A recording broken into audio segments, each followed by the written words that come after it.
Et bienvenue sur le podcast multi-TCG de la belle carte. Je suis en compagnie de PL, comment il va ? Très bien, et toi ? Ça va très très bien, on se retrouve aujourd'hui pour vous parler de l'actualité des TCG. On a plusieurs thèmes à aborder ce soir, je vous fais le petit sommaire et ensuite on fait un gros big up au sponsor bien évidemment. Et oui. Tu nous donneras ton avis un peu sur Sorcery parce que tu as goûté au set 2, on vous en parle depuis plusieurs podcasts, tu as pu enfin ouvrir des boîtes, tu nous diras un peu à quoi ça ressemble. Je vous présenterai le set numéro 2 d'Alterd qui a été annoncé avec de nouvelles mécaniques, avec un nouvel univers. Un nouvel univers, ça se passe toujours dans le monde d'Alterd, mais avec une DA bien particulière, on en reparlera. On parlera des nouveaux starters de One Piece aussi, de ST15 à ST20, leur impact peut-être sur le format et peut-être aussi sur le fait que ce soit de très bons starters pour commencer le jeu. Ensuite, on mettra en avant Star Wars avec notamment les AP qui ont lieu ce week-end. On parlera du chapitre 6 de l'Orcana avec le nouveau style des Enchantés et on vous débriefera le Lorca Quest. Donc voilà, pas mal de choses à dire. Encore une fois, sur ce petit podcast multi-TCG, on peut se lancer maintenant. On va faire un big up à Ultimate Guard. Ultimate Guard, évidemment. Les potos. Lien d'affilié dans la description. Vous cliquez, vous y êtes. Ça nous soutient quand vous passez par ce lien. Ça vous soutient parce que vous achetez des bons produits. Ça les soutient parce que vous achetez des produits chez eux. Ça soutient le toit de votre maison si jamais vraiment ça va s'effondrer. Vous pouvez mettre des deckbox, ça va tenir. Et ça fait plaisir. Donc merci à vous, merci à eux. Et merci à la belle carte. Merci à la belle carte qui sponsorise cette vidéo. Au menu, vous pouvez gagner un joli petit booster Lorcana. Pour ça, c'est très simple. Il vous suffit juste d'être abonné à la chaîne, de laisser un petit pouce bleu et de partager dans l'espace commentaire, donner votre avis sur notamment les différents sujets du podcast. Ça vous permettra d'être tiré au sort et de recevoir le petit booster chez vous. Et je précise que la belle carte est en live 4 fois par semaine, non plus à 18h, mais maintenant à 19h, pour s'adapter à vos horaires, ceux que vous avez voulu qu'on mette en place parce que c'était plus fit avec vos horaires, notamment de présence à la maison. Donc on a un petit peu décalé tout ça. Vous avez notamment 10 € offerts si vous n'avez jamais créé votre compte Vogt. Vogt, c'est l'application d'enchères en live sur laquelle en fait on stream et on vend des produits. Souvent des cartes à l'unité, souvent des produits, que ce soit du Lorcana, du Star Wars, du Magic. C'est plutôt très cool de chez très cool. Et je précise aussi que notre site labellecarte.fr est disponible pour précommander notamment vos produits. On a le chapitre 6 de l'Orcana qui est dispo, avec aussi du chapitre 1. Donc n'hésitez pas à passer pour faire vos petites précommandes. Et pour les joueurs de Magic qui regarderaient aussi le multi-TCG, les jolis petits tokens foil. Ils brillent trop, tu peux pas les montrer. Hop là, regardez comme ça, on se fait un joli petit flou d'arrière-plan là. Ils sont magnifiques. Récupérable sur labellecarte.fr, trésor nourriture, jeton nourriture, jeton trésor. Vous pouvez récupérer l'un, l'autre ou les deux. Ça nous soutient. Merci à tous. Tout à fait. Sorcery, parle-nous Sorcery, un petit peu de ça. Contested Realm avec la première extension Arthurian Legends qui est sortie en octobre. J'ai plus la date, début mi-octobre. Et d'ailleurs, quand je suis allé sur Play-in pour en cliquer, je me suis dit tiens, je vais précommander et tout. C'était dispo. Ah bah c'est sorti. Ça a été instantanément ajouté au panier, clac, clac, clac, bim, bim, je reçois ça, je me régale. J'ai pris 4 boîtes, pour vous dire, pour voir un peu le goût que ça a. J'hésitais à en prendre plus et je me dis, je sais pas. Je sais pas parce que pour l'instant, je ne joue pas au jeu, je ne fais que collectionner, donc je vais juste en prendre une petite quantité pour en garder une scellée parce que c'est joli et pour ouvrir le reste. Et la vidéo de mon unboxing est dispo pour ceux qui veulent aller découvrir ça. Si jamais, je ne vais pas s'il y a grand chose à spoiler, mais voilà, si vous voulez savoir de quoi on parle avant que j'en parle plus dans le podcast, n'hésitez pas. J'ai ouvert du coup 2 boîtes dans cette vidéo. Déjà, la boîte de booster. C'est une des plus belles boîtes de booster que j'ai vues de ma vie. Très joli, ouais. C'est une belle DA bien très vintage. beau. Ouais, c'est un petit peu texturé, un peu 3D, tu vois, relief, de très belles dorures, des illustrations magnifiques, et c'était incroyable. À niveau de l'expérience d'ouverture, j'avais vraiment l'impression d'ouvrir un vieux TCG. Comme quand j'avais ouvert le premier Sorcery, on est toujours dans la même veine. Des cartes bien rondes. Je découvre, il y a 4 raretés. C'est commune, en gros, ordinaire, exceptionnel, élite, unique. Unique, qui est du coup le Graal, un petit peu. Sauf que dans cette extension-là, les uniques, il y en a beaucoup, mais il y en a une grande partie qui est pas si rare que ça, parce qu'en fait, ce sont des chevaliers. Parce que les chevaliers de la table ronde, la légende arthurienne, ou personnages, pas forcément que chevaliers, sont du coup tous uniques, et du coup le taux de drop compte pas dans les uniques, donc t'as les vrais uniques que tu drops, et t'as en plus les uniques chevaliers. Okay. Donc t'as l'impression vraiment d'ouvrir que de ça, quasiment, et ça c'est régalant. Et si vous aimez un peu les légendes arthuriennes et tout, Camelot, tout ça, vous avez un peu envie d'ouvrir les personnages que vous aimez bien, et moi c'était Lancelot, parce que beau gosse, et parce que J'ai un copain qui s'appelle Lancelot. Et du coup, c'était ma quête sur est-ce que je vais ouvrir Lancelot. Quelqu'un dans le chat me dit, j'ai ouvert 11 boîtes, j'en ai pas eu. Je me dis, mais... Pas facile à ouvrir le Lancelot. Il y a beaucoup de chevaliers différents. Voilà. Et en 2 boîtes, j'ai eu Lancelot. J'ai eu Lancelot, l'artwork est extrêmement stylé. Maintenant, j'en ai 2. Donc voilà, je suis régalé, j'ai tweeté et tout. Le petit Lancelot, je suis full reg. Plein d'autres chevaliers aussi sont méga stylés. J'ai l'impression que les ordinaires, par contre, les communes, j'ai vite eu tout ce qu'il me fallait. Alors pas x4, mais pour la collection, il faut oui, x1. Pour la collecte, ouais. Donc ça, c'est cool. Les exceptionnels, c'est comme souvent un peu plus dur à avoir. C'est les zones co, en gros, comme un Magic. Et du coup, il y en a pas mal de différentes. T'en as que 3 par booster.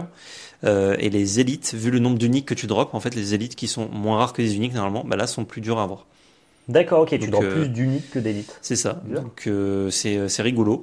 Et j'ai eu, par contre, le lieu Camelot, le château. Donc, ça fait plaisir.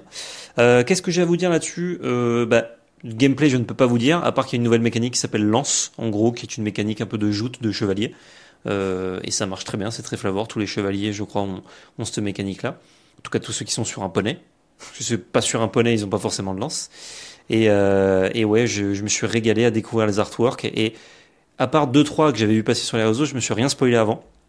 Et le fait de découvrir ça en mode, qu'est-ce que je vais ouvrir? Ah ok, là il y a des sangliers, genre des cartes sangliers, des cartes lapins, des cartes avec des paysans avec une gueule vraiment déformée. Enfin vraiment, je découvrais la vibe années 90, 80, 90 jeux de cartes. Vintage, premier jeu de cartes. Trop bien, super illustration. J'ai eu quelques foils sympas, notamment j'ai eu la chance d'avoir 2 uniques foils, une dans chaque boîte. Okay. T'as à peu près une chance sur 2 d'en avoir une. J'en ai eu 2. Donc je suis au-dessus des stats. Et les foils, ils ont fait un truc que je trouve devrait être dans tous les jeux. C'est qu'ils ont dit non mais on s'en fout du dos de cartes. Pas besoin du dos de cartes pour jouer parce que tout le monde sleeve. Les foils derrière ne sont pas foils, mais ont le dessin, l'illustration en full art. Aucun texte. Donc t'as ta carte en foil d'un côté qui est très jolie. Tu la retournes, t'as l'illustration full art et tu découvres des fois des petits détails que tu voyais pas avec la textbox. Et c'est magnifique. C'est ce que font les Flesh and Blood avec les Marvel, et je pense qu'ils tiennent les plus belles cartes, toutes TCG confondues, avec spécifiquement les Marvel. Ouais. Les cartes Flesh and Blood peuvent ne pas plaire, je peux entendre, mais ce côté-là, effectivement, double carte, est fantastique, quoi. Les Marvel ont ce truc en plus de briller, alors que je crois que sur les versions de sorcerie, tu as la peinture au dos, mais par contre, elle brille pas. Ouais, c'est ça. Okay, en fait, mais par contre, tu as le détail du dessin, quoi. Exactement. Ouais. En fait, quand tu as une carte foil, tu as le dos qui est pas foil, mais artwork full.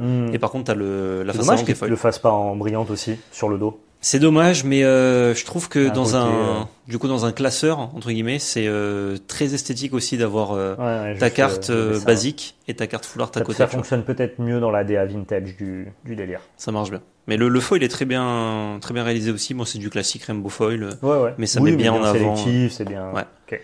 Donc très cool. Je peux vous en parler que niveau DA forcément parce que je ne joue pas encore au jeu. Et je sais pas si je pourrais y jouer. Pas vraiment d'y jouer malheureusement. C'est ça. Mais quel plaisir. En fait, quand j'ai ouvert ça.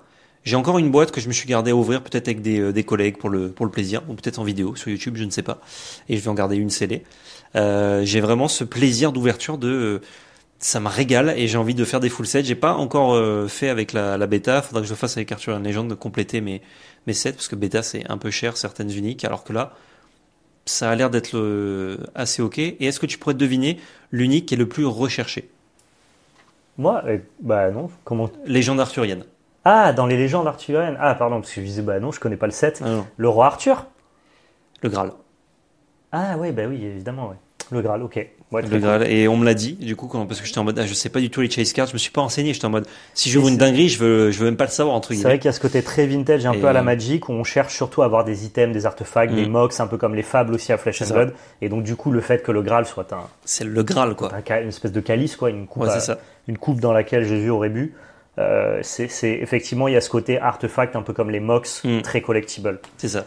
J'aurais pu le deviner en fait, je suis très bête. Mais quand on me l'a dit, j'étais en mode oui, c'est le Graal. C'est évident. C'est forcément le Graal, quoi. J'étais en mode c'est Lancelot parce qu'il est rare et tout. Mais c'est vrai, avec cette DA vintage de les collectibles, on aime bien le côté objet, quoi. Et ouais. L'artefact. Ça s'y prête très très bien, ouais. Okay. Donc voilà, je vous parle de sorcerie parce que c'est vraiment des artworks, une DA, une idée vieillotte d'un jeu récent qui me parle beaucoup, et de temps en temps voilà j'en place une petite parce que parce que c'est cool, quoi. Fais le VRP de Sorcery, je fais le VRP de Flesh and Blood, et peut-être un jour, je sais pas, on les fera se rencontrer. Vous savez que vous avez un peu les mêmes vibes parfois. Il y en a un qui, quand même, a un peu mieux pris le tournant du compétitif et de la stabilité. Et c'est ce qu'on peut déplorer pour Sorcery, c'est que je te rejoins, la DA elle est trop cool, l'idée elle est trop sympa, même tu vois, pour ceux qui peuvent être des déçus de Magic récents, ils sont très contents de retrouver des TCG un peu à l'ancienne, cette vibe vintage, fantasy et tout. Putain, ils convertissent peu, quoi, Sorcery, quoi. Ils n'ont pas cette volonté de... C'est dommage. Ils ont cette volonté vraiment que les gens kiffent de manière un peu chill, quoi. Et bah, c'est louable, hein, mais du coup, c'est vrai que ça peut manquer un peu de hype, un peu d'attrait. Alors que je te rejoins sur le fait que les cartes soient cool, que en tout cas, la proposition, elle est très assumée, et je trouve ça sympa. Même les cartes, elles sont coupées très arrondies. C'est très rond, ouais. C'est très vintage, quoi. Ouais. Enfin, c'est quand même rectangulaire, hein, mais, oui, mais l'arrondi est très arrondi. L'arrondi est très arrondi. En fait, c'est très tac, tac. Ouais, tu vois. C'est assez rigolo. Et pour finir sur Sorcery, je rappelle que le système de création d'index, c'est que les ordinaires, c'est x4, les exceptionnels x3, les élites x2, les uniques x1, pour répartir ton deck. Et là, il y a beaucoup de chevaliers uniques. Et ils ont fait, c'est le box topper, en fait. Enfin, t'as un petit booster box topper avec tout le temps les mêmes trucs dedans. Comment ça s'appelle? Un avatar, c'est le nom de ton général, en gros, de ton commandant, de ton leader, ça s'appelle un avatar, qui s'appelle le Templier, donc un peu genre encapuchonné, tu vois pas ça en visage et tout, un peu stylé, et il réduit le coût de tes uniques de 1. Et du coup, tu joues le Templier avec, normalement, tous tes chevaliers. D'accord. Parce que tous tes chevaliers sont uniques, donc tu fais un peu la table ronde en jouant le Templier, et c'est très cool. Je sais pas si c'est un bon deck. En termes de flavor. Le flavor, et en plus, c'est le premier du booster quand tu ouvres, et t'es en mode, j'ai envie de jouer tous mes chevaliers, en fait. Je me souviens, les avatars existent déjà dans le set 1, parce que moi je regardais un peu les cartes de collection et tout. Tu avais notamment l'avatar avec la dame là dans les ronds, c'est tout, qui est magnifique. Exactement, c'est la base du jeu. Tu as un avatar, un spellbook avec donc tes spells en gros, et tes personnages, et un atlas avec lequel tu as tes terrains. Et là justement, ils ont ressorti, et il me semble que tu n'as pas d'avatar dans les boosters. En tout cas, moi sur 2 boîtes, j'en ai eu 0. Tu as que les avatars en box topper. D'accord. Et c'est comme ça que tu récupères les avatars pour jouer. J'avais vu, les avatars sont très chouettes. Yep. Ok. En parlant de très chouette. Eh bien, on va parler d'un autre TCG qui est très actuel et qui est très chouette de chez Très Chouette. On a Altered qui a annoncé son set numéro 2. Alors pour le coup, ça a été annoncé au moins la semaine passée, donc on a un petit peu de retard, mais voilà, forcément avec le podcast qu'on enregistre toutes les 2 semaines. Juste après notre ancien podcast. Je pense que ça c'est sorti le lendemain ou le surlendemain de notre ancien podcast. Donc du coup, on va vous décliner un petit peu ce nouveau set qui s'appelle Épreuve du froid, avec une toute nouvelle direction artistique. On reste dans le monde d'Alter, évidemment. On est au nord. Tout se passe tout le temps dans ce monde-là, mais on est sur une DA, comme le laisse présager le titre, Épreuve du froid, avec de la neige, de la glace, voilà, vraiment une Winter is coming finalement. On se gèle. On se gèle, on se caille. Nouveau permanent qui fait son apparition, notamment le lait d'Arcolano, qui est un matos, donc c'est un nouveau type de permanent. J'adore le nom. Il a le matos. Oh, le matos. Il a la spécificité, je sais pas comment ils vont l'appeler en anglais d'ailleurs, Stuff. The matos. Matos. Il a la particularité d'être joué sur une expédition, c'est un permanent qui reste sur ton expédition. Par contre, dès que ton expédition avance, il part en réserve. Donc en fait, c'est un permanent, mais qui est semi-permanent. Comme du vernis. Comme du vernis. Et donc du coup, je trouve que c'est assez amusant, ça rajoute de la complexité au jeu. Et ça te demandera entre guillemets de calculer en mode peut-être que l'effet de mon matos là il est cool, tant qu'elle avance pas entre guillemets cette expédition, je vais peut-être avoir un bonus à avoir le matos ici. Par contre quand mon expédition va avancer, du coup il va partir en réserve, il faudra que je le rejoue. Je pense que ça va rajouter encore des dynamiques qui sont assez sweet. Je vous ai illustré ça avec le lait d'Arcolano, il y en aura probablement d'autres, ou d'autres ont déjà été révélés. Deuxième type de mécanique qu'on peut retrouver dans l'épreuve du froid, on aura des cartes qui sont combinées à un type de région comme Déméter. Par exemple, voilà, sur la carte, elle dit que si elle est en forêt, eh bien, elle est éternelle. Pas mal, ça. Suivant comment se place les maps. Peut être vénère, Déméter. Hein. C'est ça. On a vu d'autres cartes qui synergisent avec le fait d'être épuisées, comme la larve de Phalène. En tout cas, qui synergisent avec les cartes épuisées. Quand elle arrive, elle, depuis la main, s'il y a au moins 2 cartes épuisées en réserve, tu gagnes un boost.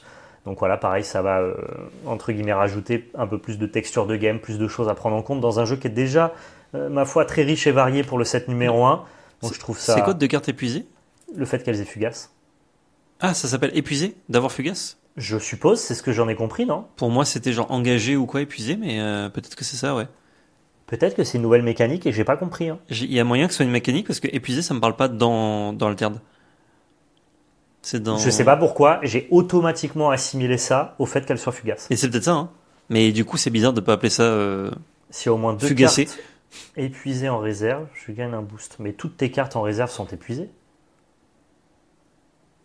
Je ne sais pas. Ah ben je l'ai pas. Et je ne l'ai pas. Si vous savez ce que ça sous-entend, ce que ça veut dire, n'hésitez pas à nous corriger. J'avoue que là, j'ai pas plus d'informations.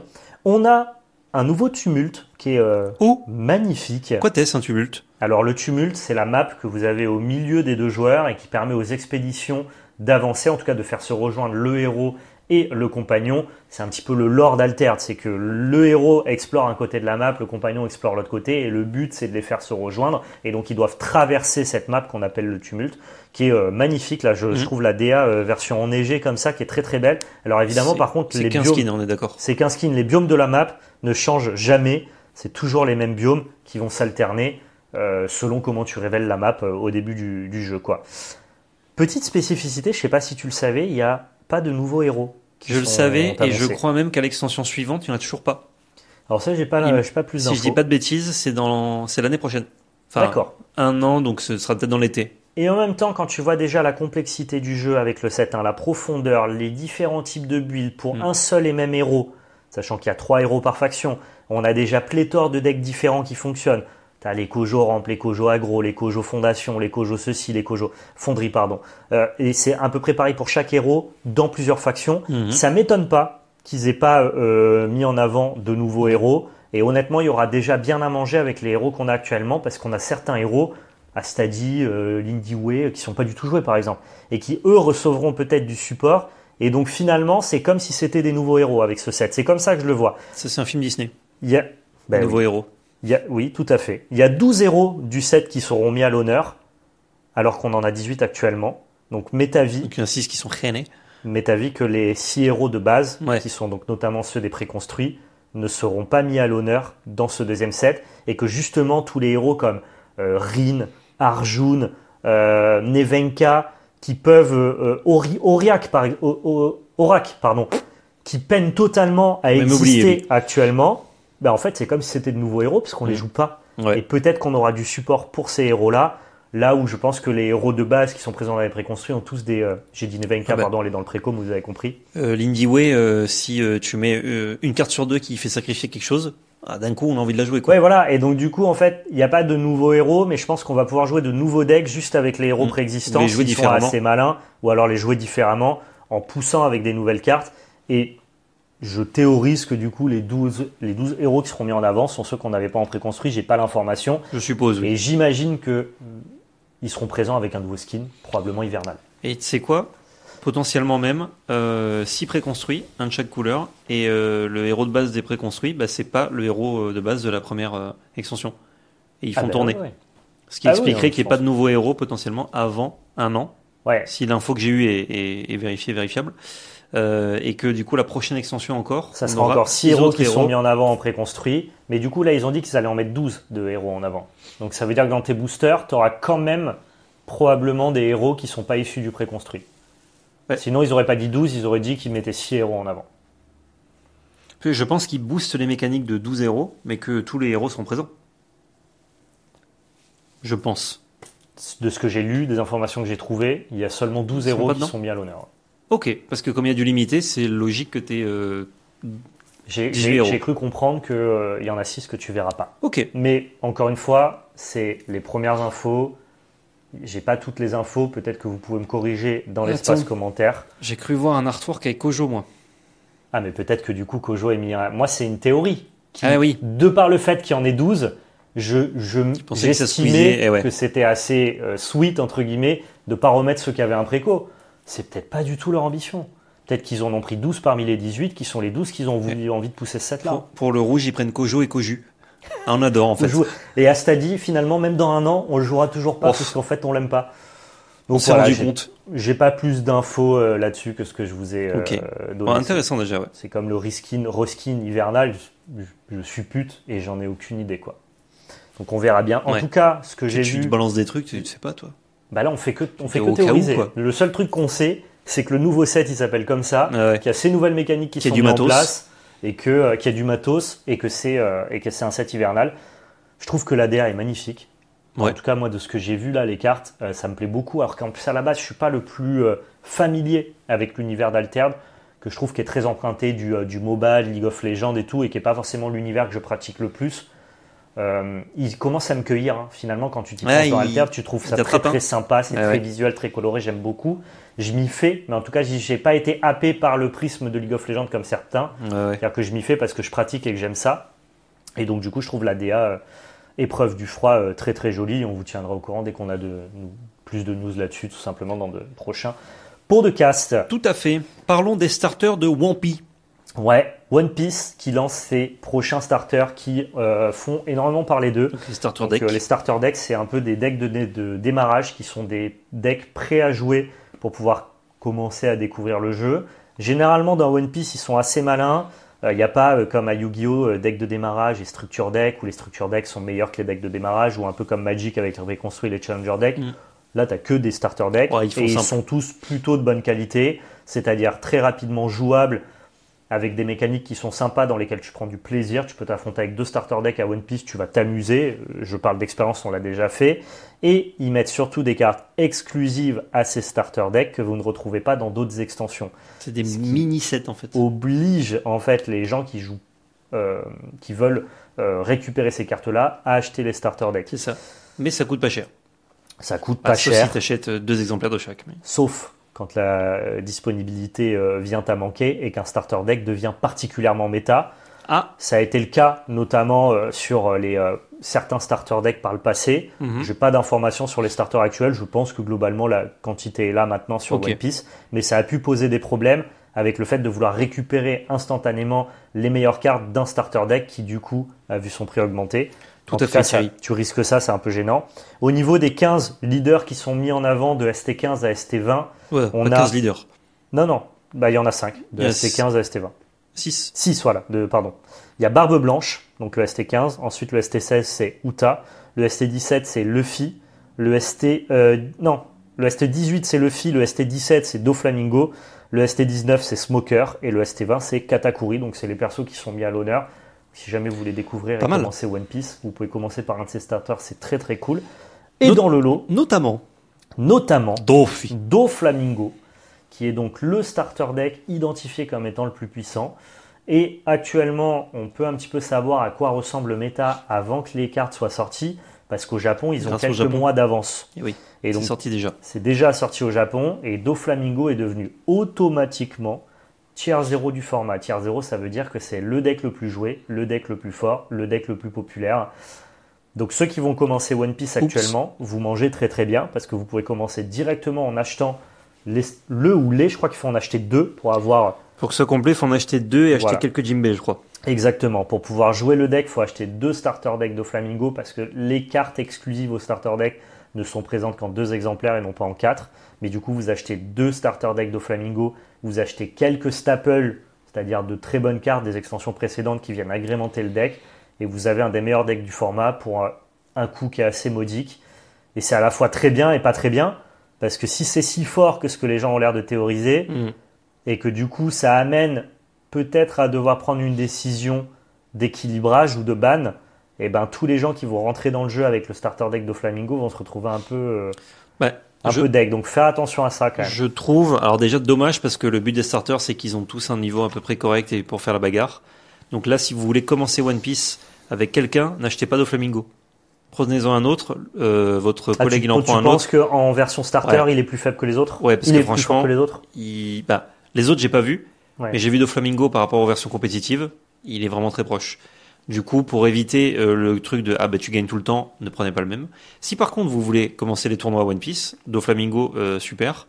Donc c'est un peu dommage de l'avoir mis avec d'autres starters. Je croyais qu'il était seul à la base quand j'ai vu l'annonce, et je me suis dit c'est trop bien. Tu sors un nouveau deck qui est fort, c'est cool, qui est budget du coup.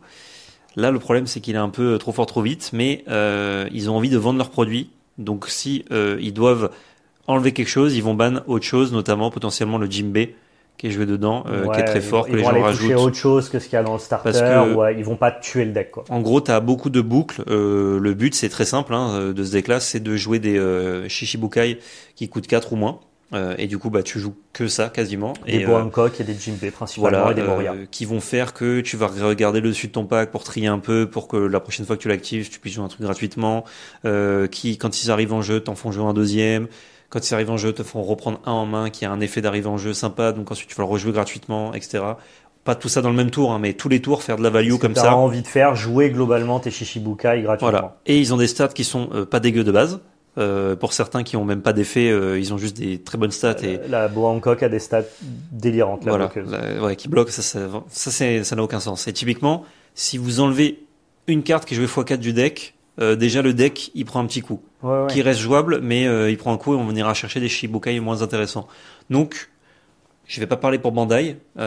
Non, mais c'est dur de lire ce que fait si Bandai, jamais ce il que faut Bandai. intervenir de la part de Bandai, c'est facile d'intervenir sans casser le Ouais. deck. Après, moi, je Et m'y ils connais peuvent faire pas. n'importe quoi. Le deck, il vient à peine de sortir. Là, il est disponible, donc il n'y a pas encore eu de tournoi européen. C'est juste que je vois tellement, moi je regarde du contenu One Piece, je vois tellement de vidéos ou de titres en mode Ouah, Doflamingo casse le format, tier 0. Tu regardes les tops Ouais. de Japon, c'est tellement présent. Et je me dis, oula, ils se sont plantés Ouais. Ils se sont plantés ou juste le deck est très hype et les gens l'aiment bien, tu vois. Pour vous dire, quand je regarde des tops aussi, et que j'ai vu Doflamingo d'un coup apparaître, Ouais. je me disais, mais d'où il sort ça? Et quand j'ai regardé les decklists, je me dis, ah, mais en fait, ça devait être un tournoi de préconstruit. Ils ont sorti des préconstruits Ouais. et c'est Doflamingo qui gagne parce que c'est le meilleur deck. Et ensuite, je regarde, je fais, tournoi de préconstruit avec 9 rondes, quand même, c'est long Ah pour oui, des oui. tournois de préconstruits. Faut avoir envie. Hein. Et en fait, non, c'est juste que ils ont un peu modifié le deck et ça tabasse, quoi. Et le deck tabasse. Et la mécanique est hyper simple en plus. C'est trop bien. Ouais. Donc très bon choix si vous voulez débuter One Piece actuellement. Parce que je vais en acheter 2, oui. Vous pouvez, mais je crois que tout le monde. Juste, Mais- c'est le deck, s'il est pas cher, pourquoi ne pas l'avoir dans ta poche au cas où? c'est ça. Exactement. Mais moi, en fait, j'adore Doflamingo, le personnage. Et Ça, c'est les gars qui se légitiment. Ah non, mais c'est pas parce que c'est fort. Moi, j'adore Doflamingo. Tu sais, moi, j'adore Boa Hancock. Hein. j'adore Doflamingo. Et quand j'ai vu qu'il perfait, j'étais en mode, ah, c'est trop bien. Mais quand j'ai vu qu'il perfait énormément, je me suis dit, ah merde. Du coup, Ça fait peur. Ça fait peur. Mais après, quand j'ai vu que c'était un starter, je me suis dit, ça au pire, c'est un modique ça investissement. va me coûter quoi, 30 € pour en récupérer 2. Et si je les perds, les cartes, de toute façon, le reste est jouable dans d'autres decks au pire. Enfin, dans le futur. Donc, ça, c'est cool. Tout à fait. Donc, régalez-vous. J'ai pas du tout fait de recherche sur la puissance des autres starters. Il faut savoir que peut-être que Doflamingo Il performe pas, en tout cas. écrase tous les autres starters de par le fait qu'ils soient extrêmement puissants. Ça veut pas dire que les autres sont nuls à chier. Ah non, non. Peut-être que C'est les des bons autres produits starters qu'ils font. sont super cool. Si tu es un fan de Barbe Blanche ou de Utah, renseigne-toi. Peut-être que ça peut aussi te permettre de Tout à bien fait. débuter dans One Piece. Et enfin, je conclurai pour passer à autre chose, pour passer au thème suivant. On sait que ces starters-là, de ST15 à ST20, seront traduits en français. Mais quelle grâce. Donc ça veut dire que Mais pour tous quelle ceux qui grâce. vont commencer One Piece, quand la trad française arrivera, courant janvier normalement, Mhm. on devrait avoir accès à ces starters-là également pour commencer. Oh, j'ai hâte. On va bien manger. Oh, mais toi, tu vas pas attendre janvier. Tu vas acheter en anglais. Oui. Ah oui. Mais j'ai hâte qu'il y ait One Ah Piece oui, en t'es français. acheté aussi On va One Piece en bien français. manger. Ah, ça va être cool. En Ça parlant va de bien être très manger, est-ce qu'on mange bien aux AP Star Wars? Eh ben, j'espère que les gens vont bien manger. Si vous regardez ce podcast vendredi soir à 20h, vous savez que Bon ce appétit. week-end, bon appétit, ce week-end, le 2 et le 3 novembre, ce sont les AP Star Wars. On a peut-être même d'ailleurs ce soir, au moment où vous regardez ce podcast-là. Donc, rendez-vous dans vos boutiques. Allez tester le nouveau set de Star Wars qui met l'accent sur la guerre des clones, donc l'espèce d'entre-deux films entre l'attaque des clones et la revanche des Sith. Donc, toute entre guillemets, l'adolescence de Anakin pendant Prélogie. la guerre des clones. Ouais, mais c'est vrai que moi, je l'ai présenté comme la prélogie la première fois que j'en ai parlé. Et en fait, c'est pas la prélogie parce que C'est un bout de la prélogie. interstice. Voilà, Ouais. c'est un interstice entre le film 2 et le film 3. Moi, j'ai englobé ça dans la prélogie, mais les puristes diront, ah bah non, c'est pas la prélogie. Le crépuscule de la République, un truc comme ça? Ouais, Twilight crois. Republic, c'est ça. Ouais. Et le set a l'air très très cool. J'ai vu les showcases, franchement. Les collectionneurs, vous allez trop bien manger. Moi, je peux pas tout récupérer, c'est difficile. Moi, mais j'ai plus faim. mais- il y a des. Bah non, mais c'est. En fait, j'ai envie et Oui. en même temps, c'est cher une showcase. Il y a un donc, budget. voilà, il y a un budget. Mais la showcase d'Anakin est très réussie. La showcase de Dark Maul est incroyable. La showcase de Palpatine qui se transforme en Dark Sidious, elle est exceptionnelle. Et aucune limite à son pouvoir. Il n'y a aucune limite à son pouvoir. C'est déconné, ça. On reparlera de ce Palpatine. C'est plutôt sympa. Il faut parler des attributions produits. Globalement, ce qu'on vous avait annoncé c'est réalisé. C'est-à-dire que ça y est, au chapitre 3 de Star Wars, les quantités sont disponibles. Vous pouvez actuellement précommander du chapitre 3 de Star Wars et vous allez globalement avoir vos quantités. Vous allez pouvoir trouver des displays et jouer à Star Wars en français. C'est très bien. Pourquoi il n'y en a pas sur labellecarte.fr, qui est notre site internet ? Eh bien parce que je pense que les attributions ont été notamment allouées aux shops physiques, qui mettent en avant les tournois, font des avant-premières, plutôt qu'aux shops internet. Et nous, étant un shop internet qui nous développons, qui aspirons à devenir un shop physique un jour, évidemment, pourquoi pas, peut-être, du coup, on n'est pas capable de vous proposer des displays Star Wars parce que nos quantités ont évidemment été cutées. Peut-être qu'un jour, ça rentrera à la normale et qu'on sera capable de pourvoir à toutes les demandes de quantité à la fois des shops physiques et à la fois des shops en ligne. Je trouve ça déjà bien que pour les shops physiques, si vous voulez des displays, vous les avez. Les gens vont pouvoir jouer au jeu, c'est trop cool. Oui. Mais pour ceux qui veulent soutenir la belle carte et qui voulaient précommander chez nous, puisqu'on vous avait d'ailleurs annoncé qu'on allait mettre en place ces précommandes-là, on a été cuté, on n'a pas de quantité malheureusement pour Star Wars chapitre 3. C'est non. Je déplore un peu à titre personnel parce que j'estime qu'en tant que créateur de contenu et la belle carte, on fait aussi vivre le jeu au même titre qu'une boutique physique. Tout à fait. Mais ça, c'est difficile à faire valoir auprès des fournisseurs qui, du coup, s'en fichent un petit peu. Ils veulent juste que tu témoignes du fait que tu fasses des tournois, qu'importe que finalement tu fasses plus vendre le jeu même qu'une boutique ou que tu le fasses plus exister. Que tu aides à remplir les tournois. Ça fait partie aussi peut-être, nous, on a besoin peut-être de faire la démarche d'aller contacter les fournisseurs ou alors les gens qui distribuent le jeu pour essayer de faire comprendre ça. On vous tient au courant de cette situation. Pour tous ceux qui se demandent pourquoi il n'y avait pas de Star Wars sur la belle carte, le fait est qu'on n'a pas été capable de vous en proposer. Mais sachez que c'est disponible et c'est quand même une bonne chose pour le jeu. Ouais. Donc allez faire vos AP, le set a l'air cool, la période est cool, les cartes de collection, les showcases sont super sympas et je voulais mettre en avant notamment le Palpatine. Ils ont fait un petit twist. Normalement, quand tu joues un leader, il est censé se déployer sur le board. Ouais. Et bien en fait, Palpatine, il se déploie pas. En fait, tu as ton leader, il est couleur héroïsme quand c'est Palpatine, donc des gentils, et il se déploie pas. Au bout d'un certain moment, il se retourne juste et il devient Dark Sidious et il est de couleur infamie. Ok, donc tu peux jouer les deux ? Donc, c'est-à-dire que dans ton deck, tu peux jouer à la fois des cartes héroïques et des cartes infamie.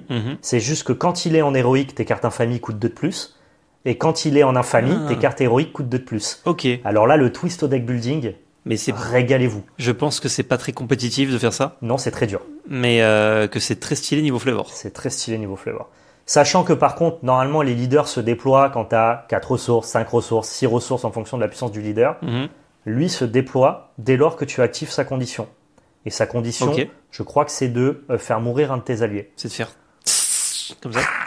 Je pense que c'est... Tu très bien fait. Je fais très très bien. C'est de faire mourir un de tes alliés. Donc tu peux le retourner très rapidement. Ah, ok. Mais ça veut dire qu'en early game, toutes tes cartes infamie, tant que tu l'as pas retourné, sont injouables.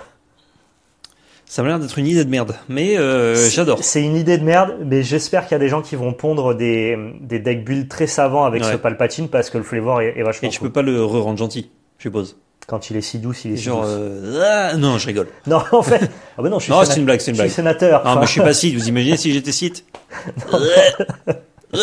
Non, mais j'ai trouvé que dès le 3e set, être capable de twister cette mécanique de leader qui se déploie, c'était plutôt sympa.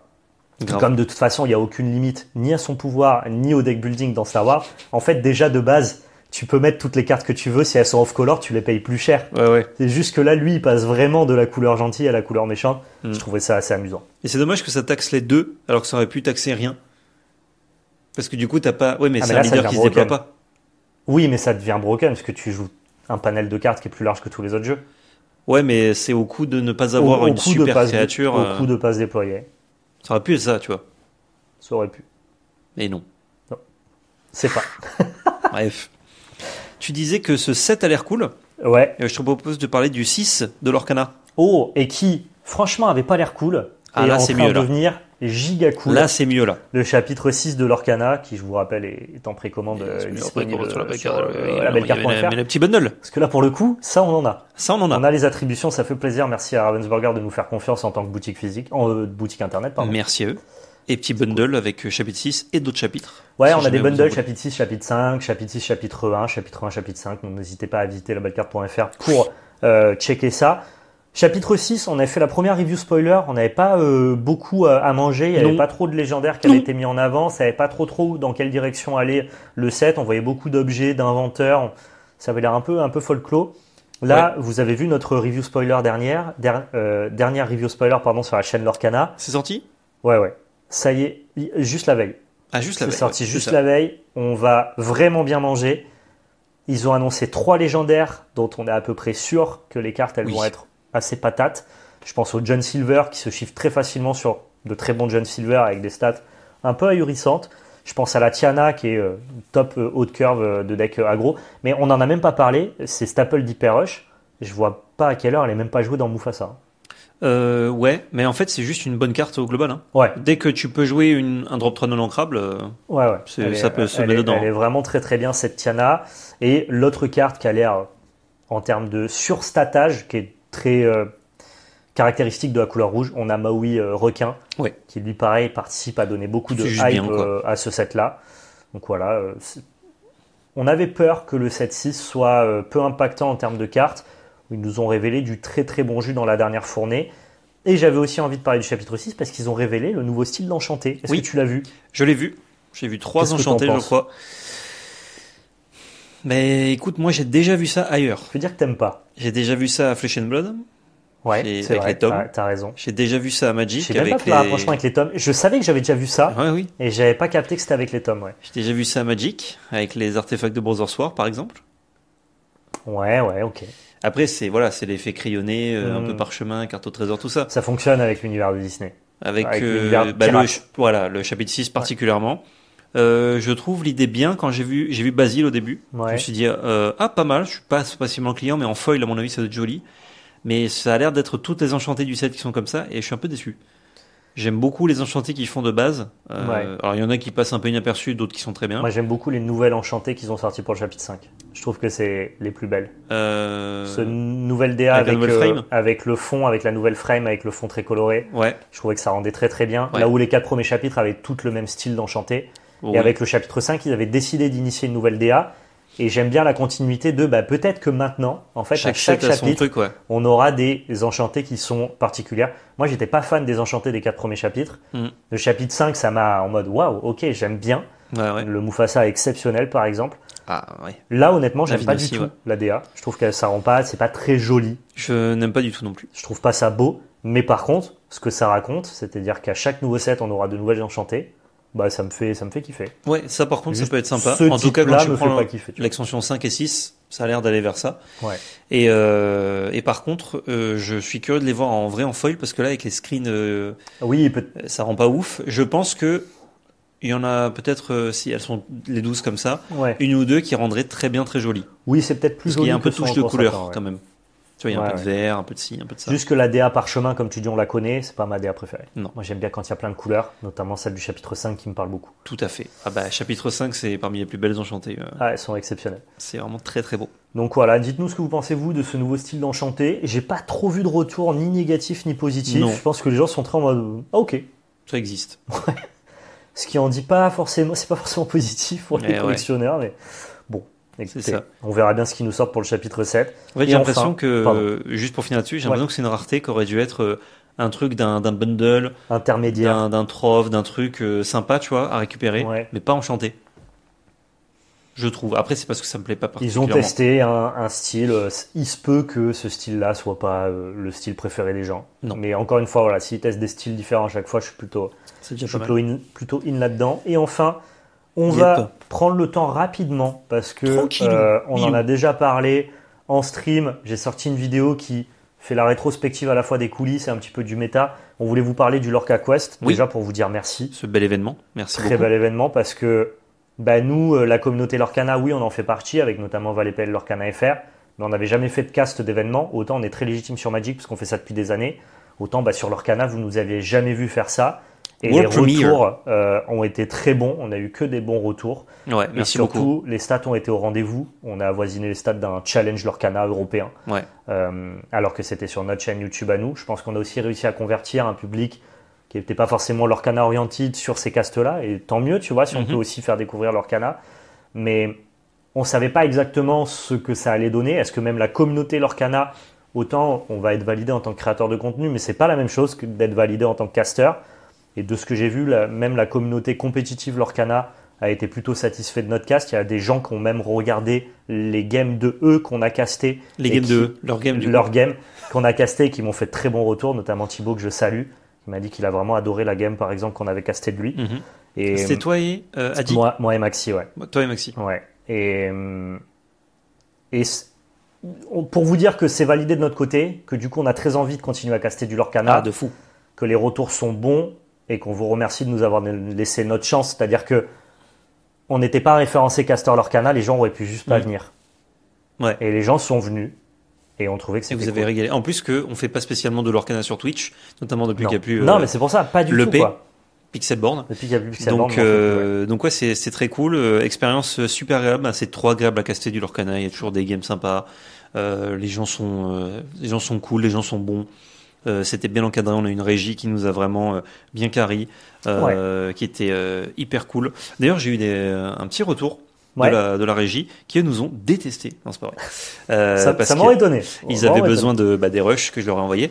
Et justement, ils ont dit, je vous le redis, mais de la part de l'équipe, c'est hyper cool parce qu'ils ont l'habitude de travailler avec des gens d'un certain milieu qui sont pas spécialement toujours très agréables. Ouais. Donc là, vous avez été adorables et du coup, ils ont remercié. J'étais en mode, c'est normal. Ça nous paraît naturel. Nous, on a vraiment été avec les normal, gens. Quoi. Mais flexible, en fait. Ce qu'ils ont aimé, c'est notre flexibilité. Ouais, aussi, ouais. Mais du coup, ils ont kiffé et ça fait plaisir. Donc, si la régie a kiffé, j'ai l'impression que le Lorca Quest, ils ont kiffé aussi. Nous, on a kiffé. Ouais. Vous avez kiffé. C'était important que un petit peu toutes les parties puissent kiffer, c'est-à-dire que les gens avec qui on a bossé, c'était important que les spectateurs kiffent. Mais je trouve que c'était aussi important que la scène compétitive kiffe, tu vois, parce qu'il y a aussi envie d'être crédible au regard de la scène compétitive. Bien sûr. Et c'était un challenge pour nous d'essayer de cocher toutes les cases. Je ne dis pas qu'on a réussi à 100%, je dis juste que les retours sont plutôt bons. C'est des bons retours et ça donne envie de caster d'autres tournois Lorcana. Ouais. On est sur le marché. On est sur le marché. Si vous voulez qu'on casse vos tournois Lorcana, on est sur le marché. On essaie de préparer, de pouvoir caster un peu les trucs. Voilà. Non, mais bon, c'est cool. Je voulais juste faire ce petit point-là pour vous dire qu'on était content, comme Gaëtan. En fait, c'est tellement naturel pour nous sur Magic que Lorcana, c'était un peu comme une première fois. Et donc, il y a un truc un peu... c'est vrai. Un truc un peu cool, quoi. Carrément. En espérant avoir un truc à vous annoncer dans 2 semaines. Par rapport à Lorcana. Et dans 2 semaines, vous allez dire, alors on va faire, non. Non, on peut rien vous annoncer. Rien à dire. Bon, voilà, on travaille en tout cas à essayer de caster au mieux. Merci beaucoup. Et en même temps, on va pas aller caster non plus du Star Wars, du Altered, ça demande des compétences. Moi, j'aimerais être caster multi-TCG. Alors, en même temps, à un moment, il faut aussi les compétences. On l'a été cet été, caster multi-TCG. Oui, mais on est capable de le faire de manière de cast grand public. On fait beaucoup de play-by-play, c'est-à-dire qu'on décrit ce qui se passe, on connaît le méta. Mais quand tu veux être vraiment caster officiel, entre guillemets pointu, il faut aussi avoir une expertise. Et autant sur Magic et Lorcana, on a cette expertise. Autant sur Altered, je suis un gros enthousiaste, mais j'ai pas l'expertise, tu vois. Donc du coup, ça m'intéresse peut-être moins de revendiquer du cast multi-TCG et plutôt me concentrer sur Lorcana et Magic. Donc c'était important pour nous que sur Lorcana, ça marche bien, quoi. Tout à fait. Et ça a bien marché. Et ça sera la fin de ce podcast. Il n'y a pas de quiz cette fois-ci parce qu'il était... En tout cas, le podcast Magic était très long. Lui, il est d'une durée relativement cool. Donc, on ne rajoute pas un petit quiz. On en mettra un pour un prochain podcast. C'est pas systématique. C'est quand il y a une petite idée, une petite envie. On se force en plus que, d'ailleurs, c'est pas évident de renouveler les quiz, etc. Notamment sur la partie multi-TCG. Je trouve que c'est... des fois, tu as la bonne idée, ça fuse. Mais quand t'as pas la bonne idée tout de suite et qu'il faut creuser, c'est particulièrement dur. C'est pour ça que je voulais pas rentrer dans un rythme de me forcer à faire du quiz multi-TCG. Et c'est plutôt en mode, ah putain, là j'ai une idée, elle m'amuse. Ah, j'ai un truc là. Je le mets et généralement ils sont cool. En plus, quand t'as l'idée et que t'as envie de t'amuser, ça rend bien. Plutôt que ce que je faisais au tout début des premiers podcasts. Il fallait forcément qu'il y ait un quiz multi-TCG. J'y prends moins de plaisir, on y prend moins de plaisir et vous y prendrez moins de plaisir. Donc c'est plus systématique, au moins on le verbalise, vous le savez. Quand il y en a un, il est là et c'est parce qu'il a été désiré finalement. Et ça, c'est très cool. C'est toujours mieux. En tout cas, le quiz l'apprécie de le savoir qu'il a été désiré. C'est la fin de ce podcast Multi TCG. Si vous avez pas eu la première partie sur Magic, il y a plein de trucs cool, plein d'infos que l'on traite, donc n'hésitez pas à aller voir. Il n'y a pas de quiz non plus, mais parce que pour le coup, il est vraiment... Il était pas désiré celui-là. Si, il était pas désiré ce quiz Magic. Mais ils reviendront les quiz, ne vous inquiétez pas. Pouce bleu, partage, abonnement, parce qu'il y a le petit concours et parce que ça fait plaisir. Réseaux sociaux dans la description avec notre chaîne Twitch, Valpel Magic Arena FR. Et surtout n'oubliez pas, c'était de la belle magie.